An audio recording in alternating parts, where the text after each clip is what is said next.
Pesona si Gadis Desa, episode 55 dengan judul Cinta Adalah Uang.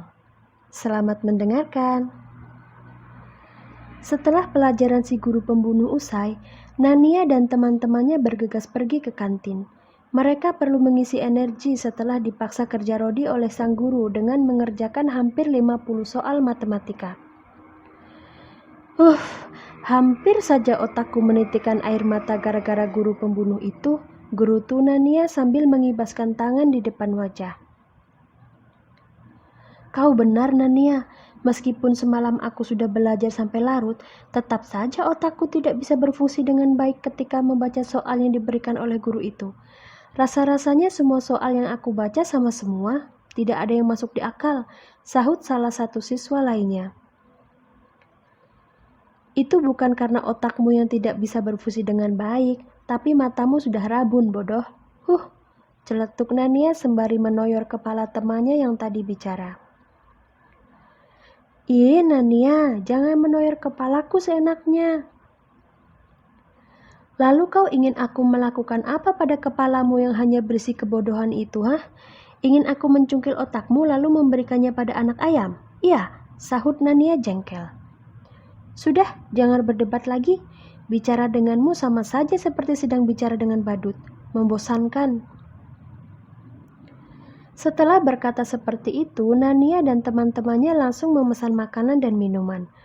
Penjaga kantin yang sudah tahu makanan kesukaan gerombolan Nania pun langsung bertindak dengan cepat. Mereka tidak ingin disembur oleh si ketua gangster yang terkenal begitu galak dan mahir bela diri. Nania, aku ada pertanyaan untukmu. Pertanyaan apa? Tanya Nania malas. Dia lalu mengusap perutnya yang terus saja berbunyi. Maklumlah, pagi tadi dia tidak sempat sarapan. Kau percaya dengan yang namanya cinta tidak? Kening Nania mengerut saat mendengar jenis pertanyaan yang dilontarkan oleh temannya. Dia lalu mengusap dagu sembari memikirkan jawaban. Cinta ya? Kalau menurutku cinta itu adalah uang, jawab Nania asal. Uang? Yang benar saja kau Nania, mana ada cinta bentuknya uang, matre sekali kau kecil-kecil. Hei, sebenarnya di dalam kepalamu itu isinya apa sih? Jelas-jelas kalau cinta itu adalah uang. Kenapa uang? Karena tanpa uang, cinta tidak akan pernah hadir. Memangnya kau pernah melihat perempuan yang mau menjalin hubungan dengan pria yang tidak memiliki uang? Tidak kan? Ini zaman modern, guys. Bahkan kencing pun kita harus membayar. Jadi menurutku cinta adalah uang, karena dengan uang kita bisa membeli persyaratan untuk pergi berkencan. Para kakak kelas yang saat itu berada di kantin langsung menoleh ke arah meja Nania. Benar juga sih apa yang dia katakan. Di zaman sekarang segala-galanya memang diukur dengan uang. Entah itu kecantikan, gaya penampilan, bahkan pergaulan. Bagi yang beruang, mereka akan dipuja bagaikan ratu dan raja. Sedangkan yang tidak memiliki uang, sudah pasti akan diasingkan dan bahkan dibuli. Tapi sayangnya semua itu tidak berlaku pada Nania. Gadis yang baru saja mendefinisikan cinta sebagai uang sama sekali tidak mempedulikan jenis pergaulan seperti anak zaman sekarang. Dia mau berteman dengan siapapun, dan jangan harap bisa membulinya karena begitu mulut kalian terbuka, suara kalian akan kembali masuk ke dalam perut begitu mendengar kata-kata beracun milik Nania yang tidak ada obat. Kehadiran Nania sungguh sangat meresahkan dunia pergaulan.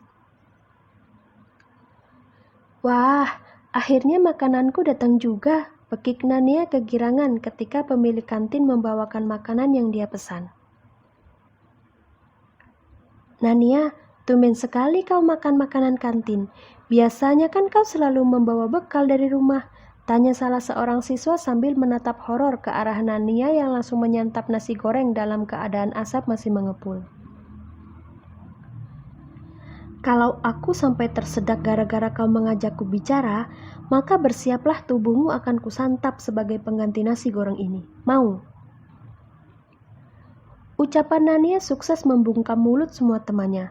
Alhasil, semua siswa langsung sibuk dengan makanan di piring masing-masing, menyisakan para kakak kelas yang masih terheran-heran dengan tingkah dan pola si adik kelas yang bergelar sebagai pawangnya Luri. Di pintu masuk kantin, Galang yang tengah memperhatikan Nania nampak terkikik lucu. Dia sungguh tak habis pikir dengan kelakuan adiknya Luri yang selalu berhasil membuat orang lain tercengang kaget. Awalnya Galang berniat mentraktir gadis galak itu dengan misi mendekati Luri, tapi ternyata Nania sudah lebih dulu datang ke kantin bersama dengan teman-temannya. Jadi Galang memutuskan untuk mengawasinya saja sembari menunggu celah untuk ikut menimbrung di sana. Apa yang sedang kau lakukan di sini, Lang?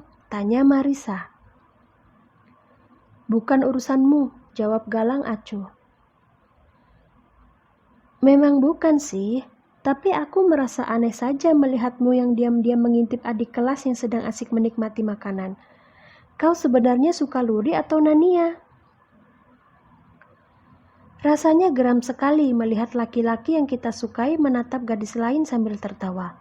Marisa iri, benar-benar sangat iri pada sepasang kakak beradik bernama Luri dan Nania itu. Di saat Luri tidak masuk sekolah, Marisa tetap saja tidak bisa mendapatkan perhatian Galang. Padahal sejak di dalam kelas Marisa tidak henti-hentinya melakukan sesuatu yang disukai oleh Galang. Sayang, laki-laki ini benar-benar dingin. Jangankan tertarik, melirik sedetik pun tidak. Kalau aku suka keduanya, kau mau apa? Kau sebaiknya pergi menjauh dariku, Marisa. Aku tidak suka melihat perempuan yang terlalu terang-terangan mengejar laki-laki. Itu terlihat menggelikan. Tandas Galang tanpa mengalihkan tatapannya dari arah Nania. Dia sungguh jengkel dengan perempuan di sebelahnya ini. Merasa tertohok dengan kata-kata yang dilontarkan oleh Galang, Marisa pun memutuskan untuk pergi dari sana. Dia sudah kalah telak sekarang. Galang menoleh ke arah belakang saat mendengar suara tepuk tangan. Dia lalu menarik nafas panjang-panjang kemudian menghembuskannya dengan kuat. Sang rival datang. Tidak disangka ternyata kau menyukai Nania juga ya, Lang. Sungguh mata keranjang, sindir Jovan seraya tersenyum sinis. Kalau otakmu pintar, kau pasti bisa membedakan mana kata candaan dan mana yang bukan candaan. Aku masih belum sebuta itu untuk jatuh cinta pada gadis sebarbar Nania, Jo. Kasihan hidupku jika harus disia-siakan untuk gadis sepertinya, sahut Galang santai tanpa merasa terprovokasi. Gadis sepertinya, beo Jovan. Luri pasti akan sangat marah jika sampai mendengar hal ini, Lang. Beraninya kau menyebut Nania seperti itu. Galang mendengus. Terlalu malas meladeni ucapan Jovan yang terus memprovokasi. Galang kemudian kembali fokus ke arah Nania yang kini telah selesai dengan makanannya. Mengetahui ada celah untuk mendekat, Galang pun bergegas datang menghampiri. Namun dia harus menahan kesal karena ternyata Jovan telah mendahulinya untuk mendekati Nania. Dasar kadal buntung, batin Galang. Hai Nania, sapa Jovan sembari menarik kursi agar bisa duduk satu meja dengan gadis yang tampak acuh dengan kedatangannya. Tantangan dimulai, begitu batin Jovan. Aku sedang malas berdebat, Kak. Pergi saja, usir Nania sambil mengelus perutnya yang membuncit. Dia kekenyangan. Aku datang bukan untuk mengajakmu berdebat, Naya, tapi aku datang untuk menawarkan es krim untukmu. Mau tidak?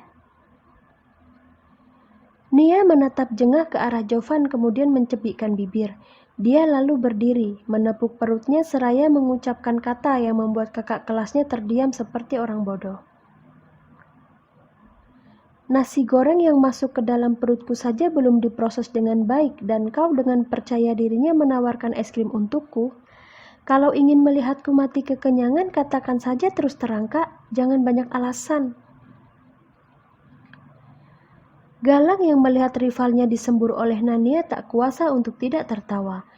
Dia benar-benar sangat puas karena Jovan langsung kalah tanpa harus susah payah dia bertindak. Sepertinya Luri memang digariskan untuk menjadi jodohnya karena Nania begitu mengerti apa yang dia mau. Sungguh kejadian yang sangat lucu. Nania, mulutmu kenapa kejam sekali sih? Kan kasihan Kak Jovan, bela salah satu siswi yang mengidolakan bintang kelas IPS tersebut. Sekarang aku tanya padamu, kau ada di pihak Kak Jovan atau ada di pihakku? Kalau di pihakku, jangan coba-coba membela orang lain yang sudah berani membuatku kesal. Tapi kalau kau berada di pihaknya Kak Jovan, anggap kita tak pernah berkumpul untuk menggosip. Pilih yang mana? Omel Nania sambil berkacak pinggang. Siswi yang tadi membela Jovan langsung menelan ludah. Mungkin Jovan adalah idolanya, tapi dia lebih takut pada Nania. Bisa tamat riwayatnya jika sampai bermusuhan dengan gadis desa ini. Alhasil, dengan berat hati siswi itu menunjuk ke arah Nania yang langsung membuat gadis barbar tersebut tersenyum penuh kemenangan. Nania, nanti malam kau ingin aku membeli cemilan apa untuk menonton film? Tanya Galang mengambil kesempatan untuk bicara. Kacang-kacangan, popcorn, bobati, dan beberapa snack saja, Kak. Kalau Kak Luri, dia lebih suka kue kering yang tidak terlalu manis, jawab Nania penuh semangat. Oke, siap laksanakan Tuan Putri. Kalau begitu aku pergi dulu ya, sampai jumpa nanti malam. Sambil melangkah pergi, Galang menyempatkan diri untuk menepuk bahunya Jovan yang tengah duduk diam dengan raut wajah begitu masam. Kali ini sepertinya aku akan kembali mendapat poin, Jo. Sabar ya, pandai-pandailah merebut hati Nania. Hehe, bisik Galang. Sialan kau Lang, lihat saja, aku tidak akan menyerah dengan begitu mudah. Persaingan ini pasti aku yang akan memenangkannya, gumam Jovan kesal. Persaingan apa, Kak? Nania menatap lekat ke arah Jovan. Dia tadi tidak sengaja mendengar gumamannya yang menyebut tentang kata persaingan. Oh, bukan apa-apa Nania. Aku dan Galang tengah bersaing siapa yang akan mendapatkan nilai tertinggi di semester depan, jawab Jovan gelagapan. Jovan merutuki kecerobohannya dalam hati. Hampir saja Nania mengetahui tentang persaingan yang dia sepakati dengan Galang. Jika hal ini sampai ketahuan, maka tamatlah riwayat mereka berdua. Jovan yakin sekali kalau Nania pasti akan langsung menghajar dia dan Galang jika tahu kalau kakaknya akan dijadikan sebagai hadiah dari persaingan tersebut. Begitu. Ya sudah, ya semangat ya. Dari tampangmu harusnya kau bukan siswa yang bodoh, Kak. Jadi berjuanglah melawan Kak Galang sampai titik darah penghabisan, ucap Nania memberikan semangat. Terima kasih Nania. Oh ya, nanti malam aku boleh ikut menonton film di rumahmu tidak? Nania diam berpikir. Sedetik kemudian dia langsung mengangguk saat terbayang dengan berbagai macam snack yang akan dibawa oleh Galang dan juga Jovan. Boleh, datang saja Kak, jangan sungkan-sungkan. Jangan lupa juga bawa makanan yang banyak ya, karena makanan di rumahku tidak ada yang gratis. Gampang kalau hanya soal makanan Nania. Nanti aku akan membawa jauh lebih banyak dari Galang. Oh, tolong beri aku nomor kontakmu supaya nanti aku bisa menelpon saat berada di supermarket, ucap Jovan kemudian menyodorkan ponselnya pada Nania. Para siswi lain menjadi sangat iri melihat Nania yang didekati oleh dua siswa tercogan di sekolah ini. Mereka saling berbisik, termasuk juga dengan teman-teman Nania yang kini menatapnya dengan penuh rasa iri. Setelah mendapat nomor Nania, Jovan pun pamit pergi dari kantin. Dia tersenyum lebar saat membayangkan raut terkejut di wajah Galang begitu tahu kalau malam ini dia juga akan datang berkunjung ke rumahnya Luri. Malam ini poin akan menjadi milik Kulang. Jangan harap kau bisa menang, gumam Jovan.